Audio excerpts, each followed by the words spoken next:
So hello, everybody. Good morning, good afternoon, good evening, depending on where you're dialing in from. My name's Geoff White. I'm an investigative journalist, and I've covered tech for, among others, BBC News, Channel 4 News, The Sunday Times. And last year, I published a copy of a book. It's this book here. It's called Crime.com.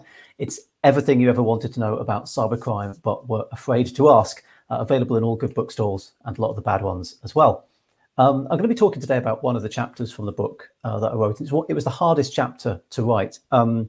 Obviously, the book's about cybercrime. I'm a journalist. I cover the cybercrime industry, and I cover it obviously as an outsider. You know, I'm not a cybercriminal myself, and I report on this industry.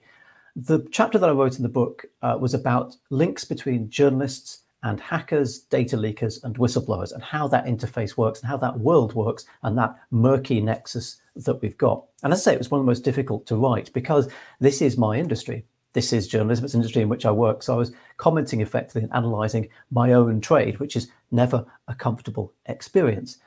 And I have to say, it was an interesting chapter to write, but not easy, as I say. And I want to make clear that in this talk, I mean, this isn't like one of those TED Talks where I get to the end and I have all the answers. You know, I found the cure for this particular ailment and it was in my shoe. You know, it's not like that. This is an ongoing discussion. I don't have all the answers, if indeed there are answers. What I do know is these links between the world of journalism and the world of computer hacking, the world of data leaking, the world of whistleblowing are getting more and more prevalent and more important as computers take an increasingly large place in our world. So we need to open up this discussion. I think we need to have this discussion more openly, more transparently, and more often in order to set journalism on the right path. So question being, I suppose, where to start the story. For me, the story starts really with a hacking group called LulzSec. You may have heard of LulzSec. They were a spin-off of the anonymous movement, you know, the guys with the Guy Fawkes masks who used to hack into places. The reason I'm interested in LulzSec, in particular one member of LulzSec, a guy called Jake Davis, the reason these folks are of interest to me is because I think more than a lot of other hacking groups, they set the scene for how hackers would interface with journalism, would interface with media. They seem to push that window and push that envelope way beyond other hacking groups that had gone before them. They seem to understand on a deep and innate level how the media worked and how they could work with the media, sometimes working in harmony, sometimes exploiting and provoking the media to get more bang for their buck, to make their hacks and their discovery of information and their leaks of data more impactful and more damaging for their victims. In the end, LulzSec really worked out how you could break the back of an organization using the news media to publicize your leaks of data. One of my favorite stories about LulzSec was they hacked into the Sun newspaper and they managed to find their way to the content management system of the Sun, which meant they could effectively change what was on the Sun's website. And if you think about that, that's an enormous amount of power to have. I mean, the Sun newspaper in the UK has millions of readers, both online and in print. And if you can change the content, you can create a lot of damage. You could, for example, put out some erroneous report about a company, and then you could try and manipulate the share price and you could try and make some money out of it. LulzSec didn't really bother with any of that because that wasn't really what LulzSec was all about. It was a group of generally young people. Jake Davis, I think at the time, was about 17. And what they were interested in was laughs, as the name suggests, LulzSec, or at least laughs for them, if not so much laughs for their victims. Having broken into the Sun's newspaper, therefore, they decided they would change the front page. And they changed it to a story that Rupert Murdoch, the ultimate owner at that point of the Sun newspaper, had been found dead. Now, obviously completely untrue, but the story was also littered with little in-jokes from LulzSec, little telltale signs that they left in there. So, for example, they said that Rupert Murdoch had been found dead in his famous topiary garden. It's a bizarre reference. And it was, of course, the fact that topiary was the hacker handle of Jake Davis, one of the hackers who'd broken into the Sun newspaper. But the joke didn't stop there. The sense that they wanted to subvert this media organization didn't stop at just hacking the Sun's front page online. They had a bigger plan. What LulzSec wanted to do was do this during the middle of the Sky News newspaper review. So Sky News, for those who don't know, have a next day's papers section. This happens about 10:30, 11 o'clock in the evening. They take the next day's front pages and they look through them and they say this is on the front of the Mail, this is on the front of the Mirror and so on. And of course the Sun features in that newspaper review. So what LulzSec wanted to do was not only hack the front page of the Sun newspaper, but do it during the middle of the Sky News newspaper review. So the journalist, the reporter working for Sky News would say, well, let's take a look at next day's front pages and, oh, my boss is dead. And this would subvert the whole front page of the Sun newspaper. It's playing around with the media. What's interesting about this is they understood on a really profound and really deep level exactly how this industry worked. So as I say, the Sky News has this newspaper review section. Well, I think most people in the country struggle to even identify whether that section exists, let alone what time it goes to air. Lulzsec didn't just know about the Sky News newspaper review, they knew exactly what time it was on, and they were prepared to go to prison to actually hack and subvert that piece of media. It's an incredibly deep and innate understanding of how news media works.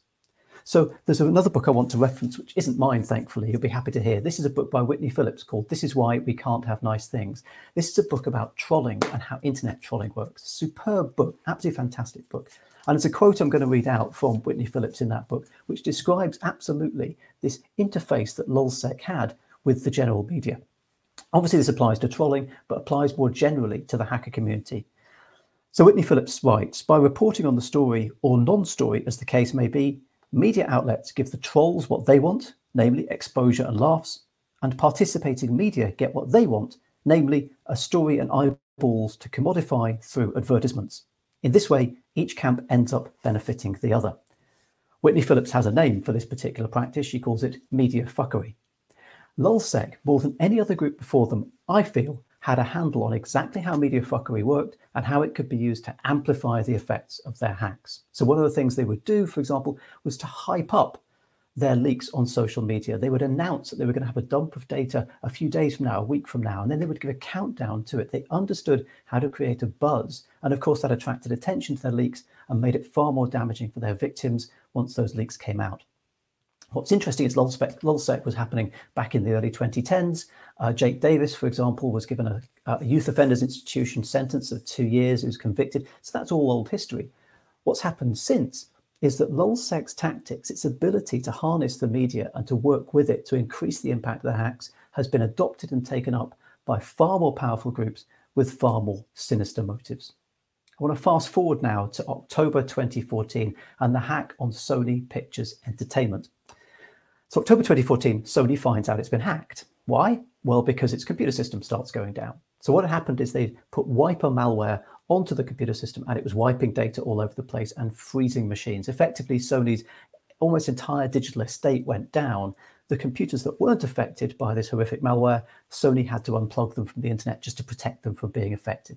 So this was absolute chaos at Sony Pictures Entertainment, caused huge problems. So at one point, Sony Pictures Entertainment had to start paying its employees using paper checks. There was a guy who went around the office dishing out checks because the payroll system tanked. They couldn't even do that. Staff were using paper and pens. They couldn't fax anyone. They could barely phone anyone because the phone system was all interlinked. Pandemonium at Sony. So they're trying to sort all of this out.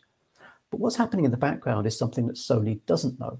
At the time the hack goes public in October 2014, the hackers have been inside Sony for 2 months, and they've been running around its networks, stealing data and squirreling away some of the most sensitive, confidential data inside Sony.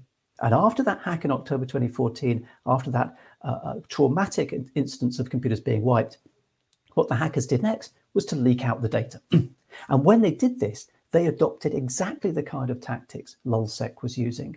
So, for example, the hackers would announce online when they were going to release the next section of data. They didn't dump it all at once. They sectioned it off into tranches of data, 8 tranches of data in total. And as each announcement of new data would come along, they would announce it on social media and through internet announcements, hyping it up so people knew when the next dump of data was coming out, and taken exactly out of the playbook of Lulzsec. Now, one thing that's interesting about this was how they staged these releases of data, what they released when and to who. So one of the first things that they released was a couple of movies that Sony had made, but that hadn't gone out to audiences yet. So Fury, the Brad Pitt thing about the tank, Annie, the remake of Annie, those films were both released because the hackers had grabbed them from Sony's internal systems. Now, what's interesting about that is unreleased films and copies of pirated films are going to get the public interested. It whets the public's appetite for the leaks that are coming down the road. So they release these movies, and of course the public start to find out about this and the public start to get interested. It's a way of building a groundswell of opinion. They also did some really careful planning around which journalists they would approach first with the stories, because the hackers actually started approaching journalists directly. And they didn't go to the New York Times, the Washington Post, the Guardian, Sydney Morning Herald. They didn't approach those mainstream, big, august, old publications. They went to places like The Verge, BuzzFeed, Gawker, Fusion.net, some smaller publications, newer publications, online publications. And I strongly suspect that the reason they did that was because they knew these organizations have a reputation for getting stories out, for making big impact, for really going for it and giving it both barrels and getting attention for those salacious leaks. What this does is it makes it harder and harder for the traditional big boy medias like New York Times and Washington Post, etc., to ignore it. If you start small with those smaller, newer, hotter publications and you use those publications to get the word out, it becomes harder and harder for your older, bigger publications to ignore the story. They feel like they're getting left behind. So rather than going for the top level, you go for the lower level and let the story build. This is exactly what the hackers did. They were sending direct emails to reporters at these publications with passwords to the stolen data, exhorting those journalists to run stories on Sony. And that's exactly what the journalists did. As they plowed through the data, they found stories. Sure enough, because the hackers knew there were stories in there because they'd staged these leaks of data. So some of the stories came out about the aliases that celebrities used to check into hotels. So stories came out about gender inequality, gender imbalance in the pay that Sony was giving to its executives. All these stories start making their way into the public domain. What happens now is the hackers have planned that they're going to build up into a crescendo. So the idea is they start small, they start with the movies and they start with a few headlines and a few more, then a few more. Each release of data was meant to be bigger and more impactful. And the hackers knew this. And so as they were releasing these stages of data, they would announce the next one and the next one and the next one. And the crescendo they were building up to was to decapitate Sony Pictures heads of studio. So what they'd found as they went around the Sony Pictures Entertainment networks, hacking and stealing information, the hackers had found the emails of Michael Linton and Amy Pascal, the two chair people of Sony Pictures Entertainment. And they'd held those back. Those emails had been held back in reserve because the hackers knew this was the result of the crescendo. This was where they were working up to. Now, what's interesting is during this time, Amy Pascal in particular, one of the most powerful people in Hollywood, had been dealing with the fallout of the hack. Number one, Sony's computer systems have been absolutely trashed. They're trying to get that back on their feet. Number two, she's trying to reassure people. She's trying to reassure stakeholders, external investors, talent, actresses and actors who Sony had worked with. She's also trying as best she can to reassure Sony's employees and try and get a message across to them that things were going to be okay, they were going to sort this out. So all this time, in these weeks after that initial hack, Amy Pascal is getting closer and closer to the spotlight. She's getting more and more center stage in dealing with this hack. The hackers know it, and they set up a trapdoor right in the middle of center stage. So as Amy Pascal becomes more and more prominent, at a certain point in December that year, they let the trapdoor drop and Amy Pascal is dispatched. She has to quit when a series of very salacious emails about her come out. Amy Pascal, like a lot of us, perhaps sends some emails that in hindsight we probably shouldn't have sent. There were some very salacious leaks came out about her internal inbox, and she had no choice, she felt, but to resign from the studio. This is what happens. The crescendo builds up and it builds up to the point where they dispatched her. Michael Linton seems to have escaped that particular fate, partly because it becomes clear that the hack on Sony Pictures Entertainment is linked to Sony's production of this film, The Interview. The Interview, as we all know, was a film in which a couple of bumbling journalists go to North Korea to interview Kim Jong-un and end up assassinating him. As you can imagine, this did not go down well in North Korea. And it seems that Kim Jong-un dispatched his elite hacking unit, the Lazarus Group, to attack Sony, to raid it, to steal information, and then to take Sony out of action. And it has to be said, they did a pretty good job at that. As I say, they got rid of Amy Pascal. It cost the studio something like $15 million to fix the hack. But Sony made the decision to pull The Interview, to pull the film. And that was meant to be on the day when Michael Linton's emails were meant to be leaked. So Michael Linton's email traffic didn't get quite as much attention as Amy Pascal's. He managed to survive.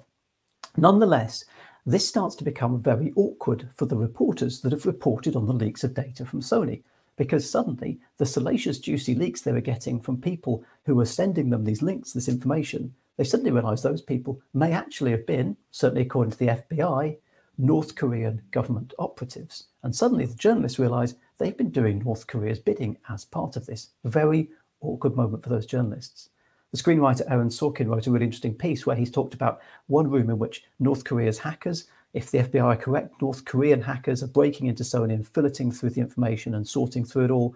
And then in the room next door, American journalists are picking up those leaks of data and turning them into copy. And that image, I have to say, has stayed with me ever since then. What's interesting about this, though, is given what we're told about North Korea being a hermit kingdom that's barely exposed to the outside world, what this shows is an incredibly savvy grasp of how the media cycle works, how to break a story and then keep public attention on it by building up and up and up with what you've got. One investigative journalist I spoke to talked about how he thinks that some of these computer hackers would make really good news editors because they can take a huge trove of information that they've stolen and they can instantly see in it which stories they're going to leak to the press when, which stories are going to make the news. I want to move on to a subsequent hack after this. It's a different example, but all along these same lines about how hackers and journalists work together and end up working together. This is July 2015. This is the hacking of Ashley Madison.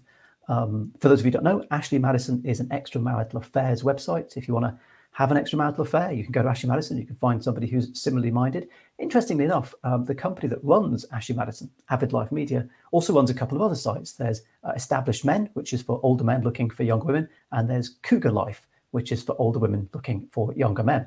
So those are the sites that they run. July 2015, there's an announcement of the website of Brian Krebs, investigative journalist and tech researcher, to the effect that Ashley Madison has been hacked. A group of hackers call themselves Impact Team, who've never been heard of before, and as far as I'm aware, haven't been heard of since, have hacked into Ashley Madison and have got a whole bunch of internal information. This time, they don't go public immediately. They give Ashley Madison a deadline. 1 month from now, you must shut down Ashley Madison and Established Men. Interestingly, they didn't mention Cougar Life. These sites need to be shut down or we will leak the data. Now, Avid Life Media, believing perhaps that this was a hoax or not really a serious threat, decided to keep running. And sure enough, a month from that date, the hackers released their stolen trove of Ashley Madison information. But what's interesting is not what they released, but the stages in which they released it. This speaks volumes about the kind of tactics the hackers are using and how they differ from the tactics that a journalist might use, for example. So the first thing that gets leaked is the user database of Ashley Madison. A giant trove, 32 million profiles of people who are apparently users of the Ashley Madison website. And this just was made public. It was leaked online, downloadable for anyone to see. And it wasn't long before somebody made this entire database searchable online. So you could take anyone's email address, stick it into a website, press go, and it would tell you if they were on the Ashley Madison database. Famously, an Australian radio station did a phone-in show where listeners could call in live on air, give their partner's email address and see if it was on the database. This phone-in was stopped apparently after one caller, after the presenters of the radio show realised that revealing marital infidelity on air wasn't exactly a pleasant experience for anyone involved. But there's a big problem with this story, because around the world people were saying that these were 32 million users of Ashley Madison, and that word users wasn't correct. What's even worse is the use of that term, 32 million users of Ashley Madison, may have actually caused a very small number of deaths. It was possible to end up on that Ashley Madison database without ever having used the site or even visited it. And I knew about this because previously I'd covered the hacking of another dating website called Adult Friend Finder. Spoiler alert, it is for adults. They are trying to find something, but it's not exactly friends. So I'd come across on a dark website a huge database of Adult Friend Finder users' details, 16 million in total. And this was incredibly sensitive information, their names, their email addresses, contact details, but also their various sexual peccadillos and so on. Now, for me, what I wanted to do was work out whether this database was real. I'd had no idea whether this was actually real information. So I set about emailing some of the people on the database, which, as you can imagine, was a slightly awkward experience. Hello, I'm from Channel 4 News. I seem to have found your details on an Adult Friend Finder type hookup website. Would you like to talk to me? However, some people did get back to me and they did say, yes, I was on the site and I'm quite appalled that my information's been leaked. But some people I contacted said, oh, actually, yes, I know about this. I never used the site. My office colleagues entered my email address on it as a joke. Because what Adult Friend Finder did was they allowed people just to enter an email address, hit go and register. They didn't send an email to your email box confirming whether you wanted to sign up. And so Ashley Madison did exactly the same. So basically you could take anybody's email address, stick it into Ashley Madison or Adult Friend Finder, and it would end up on their databases. So when you have this giant trove of information, you're not looking necessarily at users of the site. All you're looking at are people whose email addresses have, for one reason or another, ended up on there. Now, to make it clear, when I reported the Adult Friend Finder leak, I did use the phrase users, and that in hindsight was incorrect. But there was a slight difference between Adult Friend Finder and Ashley Madison leaks. The Adult Friend Finder leak that I found was on a dark web website, very difficult to access. Not many people could have got a hold of that data and looked up the email addresses. The Ashley Madison database was public.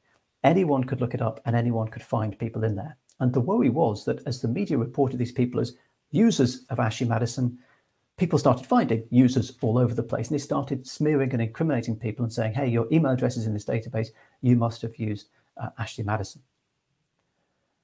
Now, that caused a big problem because as a result of this, Canadian police reported there were at least two suicides in Canada. They didn't give further details of those suicides about them, but there was also another couple of suicides in the US. There was a Baptist pastor in the US who committed suicide. His name was on the Ashley Madison database and he committed suicide as a result.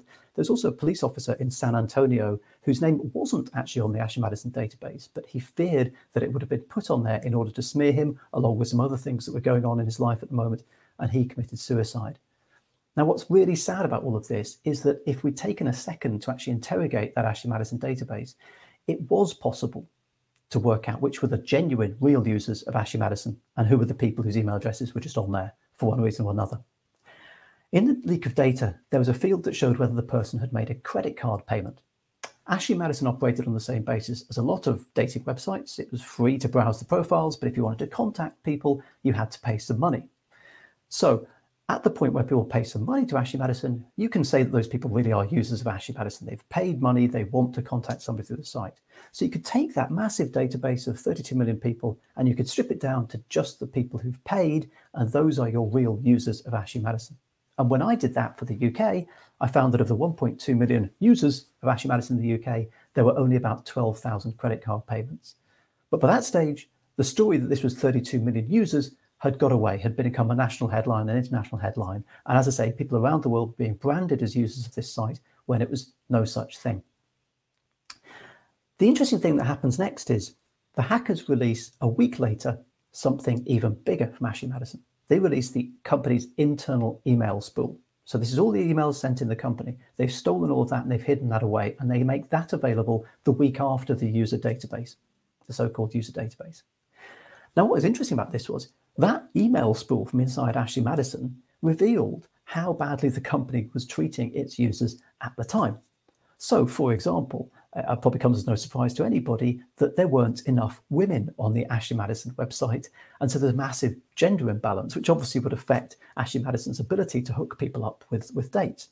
So they got around this problem by inventing women. They created fake profiles of women that were programmatically controlled to respond to men's queries. These became known as the fembots, and apparently there were tens of thousands of these female bot accounts, these fake impersonator accounts running on the site.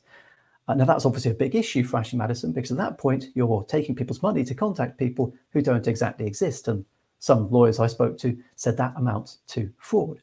Now, what's interesting about this for me as a journalist is those emails and what they reveal about Ashley Madison and the internal workings of Ashley Madison are a far bigger story than the user database. Why? Because those emails point to what we call in the journalistic industry institutional failure. Just to outline what this is, as a journalist, a bad person doing a bad thing might be a story, but a good person doing a bad thing definitely is a story. It's far more surprising and far more shocking and has far more resonance for viewers. So, for example, we are currently dealing with the fallout in the UK from the Sarah Everard case, a young woman who was found killed. The lead suspect in that case is a police officer. The reason that's massive news is because we trust police officers to do the right thing. If this is the case and a police officer has done the wrong thing, that's shocking and surprising and is therefore a much bigger news story. I know this is cynical, but this is how the industry works. Go back to the Ashley Madison story. The user database, well, that's just people who use Ashley Madison trying to use it to score dates. You know, these are bad people, if you like to call it that, extramarital affair seekers trying to seek an extramarital affair. That's not in a way surprising. The internal emails from the company start to paint a picture of institutional failure. Good people, executives at a publicly listed, rich internet dating company, doing something a lot of people would see as bad, packing the site with fake profiles and taking money off people as a result. That, to me, says institutional failure. So if I was going to look at the database, I would be leaking the information stolen. I would be leaking the emails first, because that gets the company in trouble, not so much the user database, which is ultimately just people in the street. But you know what? I'm no longer in charge of the leaks, am I? The hackers have broken into Ashley Madison, and the hackers are setting the agenda for how those leaks will be got out in front of the public. They are then making the decisions as to how the story will be run, and they are leading journalists by the nose, because we have no option but to deal with the leaks of data as they process them and as they schedule them. I want to come on to another couple of examples now. Each of these examples, by the way, is different. They are different examples of the same thing, but by putting them together, you get this mosaic and this collage start to build up of how journalism and how hacking, whistleblowing, and data leaking fits together. Next example I want to talk about is what's called the Panama Papers, April 2016. I remember when this story broke, I was in the Channel 4 newsroom at the time, and it was a very weird time to break a story. The Guardian newspaper was reporting that a friend of Vladimir Putin's had used offshore consultancies to hide money. This was described by the Kremlin as an undisguised paid-for hack job by the Guardians. Just to be clear, they denied any knowledge of this at all. But it was the timing of the story that was weird. This was 5 p.m. on a Sunday. That is possibly the worst time to put a story out, because it's not in time to lead all of the weekend bulletins. It's not like Friday or Saturday morning where you at least get the weekend where people cover your story. But there's a risk you get buried in Monday morning's news deluge. 5 p.m. on a Sunday is a really bad time to be putting out a story. Why did the Guardian do it? Well, it turned out the Guardian wasn't necessarily in control of when that story would get published, because the Guardian was just one of a whole bunch of publications around the world, all putting out publications and articles simultaneously off the same dump of information. A consortium of outlets around the world reporting simultaneously. This was what's called the Panama Papers, and it was so called because it was all about a company based in Panama called Mossack Fonseca, an offshore business consultancy that had what a lot of people I think would feel were deeply unethical practices. They basically used offshore systems to help people hide and secrete their money and often escape their tax liabilities. Now, what was amazing about this was firstly that all the publications around the world had published simultaneously, including The Guardian in the UK. It's really impressive to get that to happen, because anybody who's worked with journalists knows that even getting a bunch of journalists to turn up to the same press conference at the same time is a real work of art, let alone getting media outlets around the world to stick rigidly to the same embargo. It's also impressive that they managed to farm the information out to all these different places, including the Russian Federation, which reported on the Mossack Fonseca leaks, places where it's really difficult to get that information out there. And the way this all worked, the system behind it, was really intriguing. So the genesis of the story was this. A whistleblower who had access to that Mossack Fonseca information had gone to the Süddeutsche Zeitung, an august German publication with a long history in investigative journalism. Süddeutsche Zeitung realized, well, this is a much bigger story than just Germany. This needs to be international. So they worked with the International Consortium of Investigative Journalists.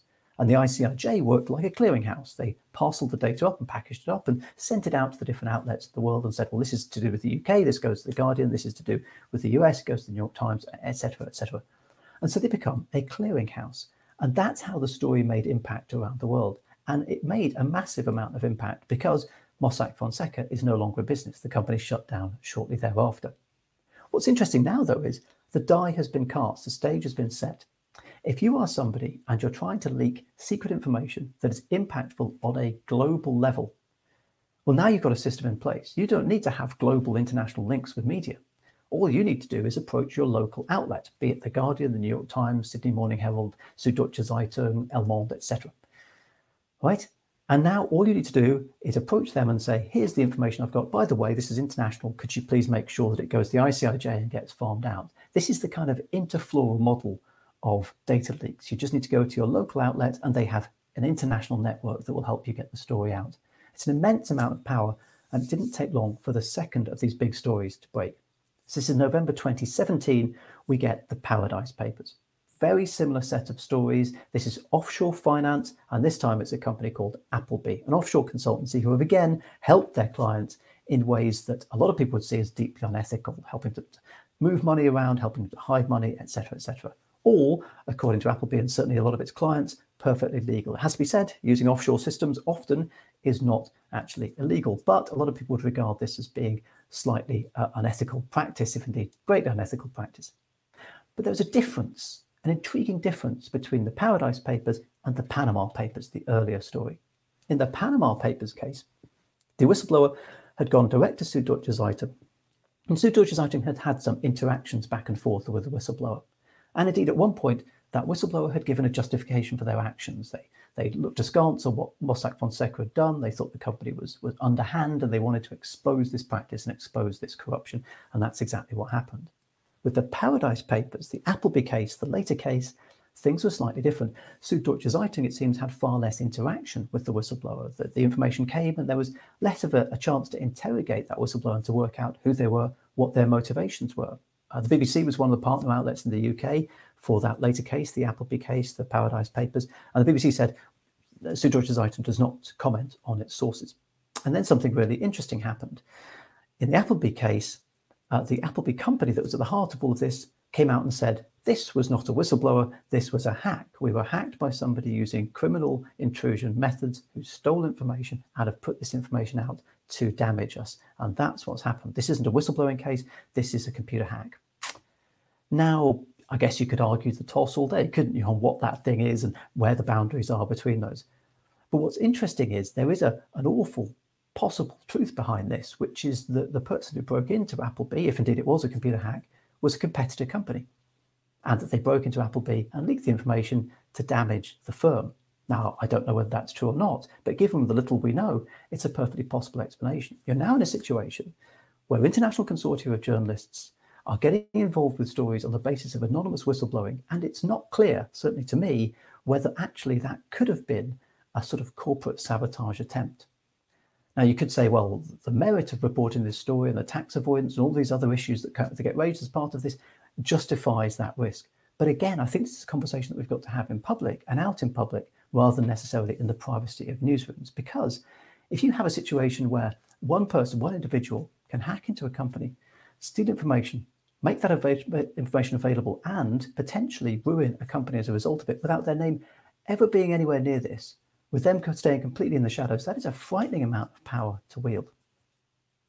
We are, of course, building up to an obvious example of all of this, which is the US presidential election from 2016, which I suspect, certainly in terms of publicly available and publicly visible stuff, is maybe the high tide mark, certainly the high tide mark we've seen so far in terms of this ability to take information, get it out there on a public stage and use it to create real world, very real world damage. So as we know, in the 2016 presidential election, there was another leak of sensitive insider information, this time from the Democratic National Committee. Computer hackers broke into the Democrats. It's believed two groups of computer hackers actually broke into the Democrats and started stealing sensitive inside information. According to the FBI, certainly the folks behind this were Russian Federation government-employed hackers. And they took information, again, tens of thousands of incredibly sensitive emails, and they put them out online, and those became able to be searched for by people online. They were created into a searchable database where people could just enter somebody's name and grab people's emails. What's interesting about this case is the timing, again, of what happened. So this was all leaked on the eve of the Democratic National Convention. So they had information from inside the Democratic Party, and it was leaked on the eve of the big convention. You've got to realize the Democratic National Convention is the big event in the Democratic presidential election calendar. Obviously, there was a big problem back in 2016. There was a huge rift between Bernie Sanders supporters and Hillary Clinton supporters. The idea of the convention was they were going to bury the hatchet, they were going to decide who was going to go to the White House, and they were going to slingshot the successful candidate into the White House, and along the way, raise a massive amount of money from their sponsors. That's not how it happened. The day before the conference started, these emails start to get leaked online, start to get put out online. And the damage gets worse and worse and worse for the Democrats. They lost during the course of that week their chairperson, chief executive, chief marketing officer, and chief financial officer. There's an organizational decapitation of the Democratic Party. And that all took place during a week, which is meant to be a glitzy event where everybody comes together and gets friendly. Instead, you've got a series of damaging headlines, and you've got people losing their jobs left, right, and center. It was a bloodbath. Now, given everything else that happened during that election campaign, I'm not sure whether you can say that that cost the Democrats the White House, that it got Trump into the White House and therefore changed the course of political history and indeed world history. But I think it was a fair contributor to that process. And this all happened because the timing was key. That aspect of don't just leak and dump, but leak and dump at exactly the right time, strategically plan how your leaks are going to happen. The other thing that you have as part of that leak of democratic information around that time is the use of sock puppet identities online, the use of fake identities on Twitter, on Facebook, on other social media being used to flam up and to exaggerate and to increase the impact of those headlines. There's another new tactic that gets used around this time to increase the impact of those leaks. What we've seen throughout the course of these incidents is a build-up of tactics. So we start with Sony, we have the leaking of stuff online, and we have hackers contacting journalists and exhorting them to cover it. Then we move up, we have Ashley Madison. Again, the stuff is leaked online, and it's left to the journalists to decide, it's left to the hackers to decide the editorial strategy. They decide we're going to leak this piece of data, the user database, and then this piece of data, the email spool. In the Panama Papers, the Paradise Papers, we have the decision not to just dump the stuff online, but to leak it directly to media outlets who can handle it internationally, all without ever having to have the person's identity put out there. In the US presidential election, we have the leaking of data online, the creation of fake identity online to promote the story for you, and the exhortation of journalists to cover that information. So this is the situation we're in at the moment. I know that anonymous sources have always been part of journalism. You know, the brown envelope through the newsroom door full of documents, that's been a trope of journalism for years. And I don't think any of us want a situation whereby anonymous sources are not able to be used. If it's the case where everybody who comes to you with a story has to say their name and have their name put out in public as part of it, well, that's not going to work. There will always be people leaking sensitive information that are going to want their identities protected and that deserve to have their identities protected. But I think we have to start discussing how and when we do that. And also, there's different types of anonymity. So there's situations in which a journalist will know the identity of the person who's giving them the information, but won't make that identity available to the public. That's one level of anonymity. There's another level of anonymity where not only do the public not know the identity of the leaker, but even the journalist doesn't. Again, in that Paradise Papers case, the Süddeutsche Zeitung folks, I don't think ever really knew the identity or could really know the identity of the person giving them information. If that's happening, and if that's a situation journalists find themselves in, I think there are far harder questions to be asked about why that person's coming to you with information, who they might be, and what their potential motives might be. Now more than ever before, we have to question who we get involved with, how we get involved with these people, and why we're involved with them. Well, that's what I think anyway. I am not necessarily, though, the opinion of all journalists. I've spoken to lots of other journalists about this, and quite a few of them have the opinion, well, you know, who cares who the source is? If the information is good, if it's a story that's in the public interest and that story stands up, you should run with it. You know, look at the information. If the information's good, you should run with it. I have a couple of concerns with that. Notably, I've got the concern that one of the lead proponents of that argument has been Vladimir Putin, who I think at one stage said, you know, the Democratic Party shouldn't worry about who leaked this information, that the media in the US should focus on the actual content of the information. I'm not sure whether, if I'm going to come out with an argument, I really want to align myself with the arguments used by the president of the Russian Federation. However, there's another couple of problems with that argument that if the information's good, you should ignore the source, doesn't matter. And I'm going to use one final example, if I may, just to illustrate the problem with that argument. David Satter is a writer who writes about the Russian Federation. He's covered corruption and cronyism in the country for many, many years. And as a result, he's obviously, as you can imagine, not a popular person in the Russian Federation. He has been writing about a thing called the Russian Investigative Reporting Project. And then one day, back in October 2016, David Satter gets himself hacked. He receives a phishing email, he falls for the phishing email, he enters his password, and hackers break into his email inbox and they steal a whole bunch of the stuff that he's got in his email inbox, and then they leak it online. And then that information gets picked up by outlets mainly in Russia, a couple of government outlets in Russia, and they publish this information about David Satter and what he's been up to. So far, so hack. But then David Satter starts looking at what's leaked about him and thinks, well, hang on, that doesn't match what I remember having written. It doesn't seem to be the same stuff. Something's been changed. So he works with Citizen Lab, the research outfit, and they start looking into what happened around this hack and what changes got made between when the information was hacked and when it got released. And what they revealed was this incredible, intricate operation to engineer the information to skew what had been released. So, as I say, David Satter had been writing in his emails about a project called the Russian Investigative Reporting Project, which is the idea is to get investigative reporting up and running in Russia, a country where that's quite difficult to do and arguably where it's very important that it is done.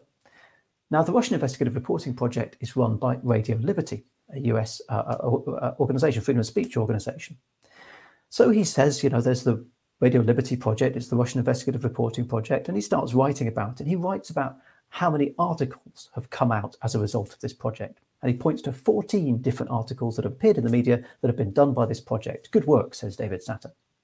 Now, when the hackers get hold of David Satter's documents, they change it. They take out references to Radio Liberty. So suddenly, the Russian Investigative Reporting Project isn't linked to this Radio Liberty organization, it stands alone. Why did they do that? Well, according to Citizen Lab, the whole point was to take away the attribution of this project to a publicly known, identifiable organization like Radio Liberty and leave it as a standalone Russian investigative reporting project, which sounds, unlinked to anything else, like a shadowy, unknown, secretive project that's not linked to Radio Liberty, but it's actually just some kind of underground project that's been worked on and that David Satter is somehow linked to. Then what they do is they take the articles that David Satter has talked about, those 14 articles that the project has been involved with, and they add to them. They add 10 more articles. They've got 24 articles. Included in those 10 articles are some written by Alexei Navalny, who is a fierce critic of the Vladimir Putin regime and is currently imprisoned on Russia, having been poisoned. So they take some articles written by Alexei Navalny and they push them in to join those Russian investigative reporting project articles. Why? Well, again, according to Citizen Lab, the idea was now that this Russian investigative reporting project looks to be a bit murky and a bit woo, they take Navalny and they inject him into that. So suddenly Alexei Navalny is associated with this project that seems like it's trying to undermine the Russian Federation somehow. But this presents the hackers with a bit of a problem, because in his writing, David Satter's written about 14 articles and he gives the date range that those 14 articles were done during. But the hackers have injected other articles, including Navalny's ones in, so there's now more articles and they're written across a different date range. So they go back through Satter's document, and every time he refers to 14 articles, they change it to 24. And every time he refers to the date range, they change the date range so that it takes in the extra articles they've written, including the Navalny ones. Tiny, tiny, tiny changes. What I find remarkable about this is the hackers obviously knew that when this information went out, people were going to look through the documents, or at least they felt people were going to look through the documents to try and spot mistakes and to try and spot this document was kosher. So the hackers did a great amount of work to make sure that internally, at least, this document stood up, that there were no obvious flaws, there were no obvious faults, and that it appeared to be exactly what it said on the tin. And that way, when they put the document out, anyone looking through it would go, well, yes, this makes sense, and this does appear to be David Satter's writing. Now, they didn't ask David Satter for any comment, as far as I'm aware, before this went to air. He might have been able to say, well, actually, look, that doesn't correspond to what I wrote. But the reason I bring this instance up is it paints a really interesting picture of the lengths to which hackers will go to make information skewed to the point where it tells a slightly different story. There was loads and loads of articles in David Satter's inbox. There were loads of documents they could have released. But they picked on this one particular document and they made a tiny series of changes that would be actually quite difficult to spot. So going back to the argument that I've been given by other journalists, who cares the source of the information? So long as the information is kosher and legit and stacks up, you should publish it. Well, my point is, it's going to get harder and harder and harder for journalists to look back to that information and to genuinely say, yes, I think this is kosher. Yes, I think it is legit. Because any information that gets hacked and leaked as part of a cynical campaign is potentially been manipulated before it's been handed over to the general public or to journalists to tell a particular story. And if you're dealing with dumps of thousands and thousands of documents, can you be sure that you're going to spot the one document in there that's been doctored to tell that slightly different story that plays into the hacker's hands? There's a second issue for me in this argument that comes out. If the information is good, you should run with it. There's a second big problem. And that's the problem that as a journalist, I then risk having my strings pulled by somebody. Now, on a personal level, I'm just not particularly keen on that. If somebody's pulling my strings, I at least want to know who they are. So, for example, in the story I covered at Channel 4 News about Adult Friend Finder, I could see the hacker online. I could see their justification. They wanted to damage Adult Friend Finder because they thought the company owed them some money. I didn't like their motivations, but I could at least see their motivations. If my strings were being pulled, well, I at least knew who was pulling my strings and why. If you're saying to me, hey, you should just publish the information, whether it's you know the source or not. If the information's good, you should run with it. At that point, you're not necessarily asking who's pulling your strings and why. And as we've seen in the Sony case, if it later comes out that it's, at least according to the FBI, a nation state hacking group trying to damage a motion picture studio, you might end up with a great deal of egg on your face. The issue with this at the moment is that journalism has a trust issue.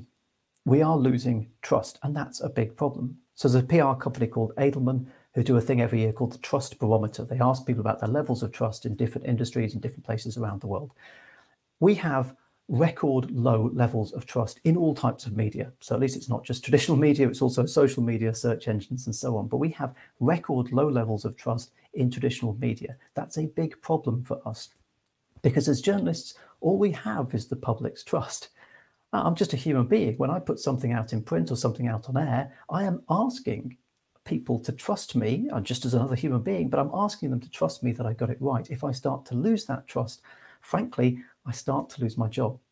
And if you're at the point where you're putting stuff out in front of the public and saying, hey, no idea who's given this to me, no idea why they're doing it, no idea how I might be being used and having my strings pulled, but here it is, I'm not sure that's the best recipe for sustaining public trust in the future.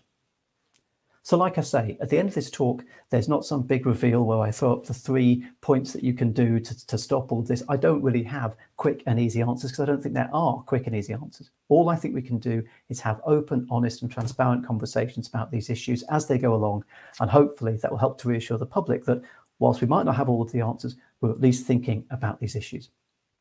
Listen, that's it for me. I hope you have a fantastic rest of the conference. I hope you enjoyed this talk and enjoy all of the others. And I really hope that we can see you again soon at some stage, hopefully in person. Thank you so much for your time, Walter. Thank you.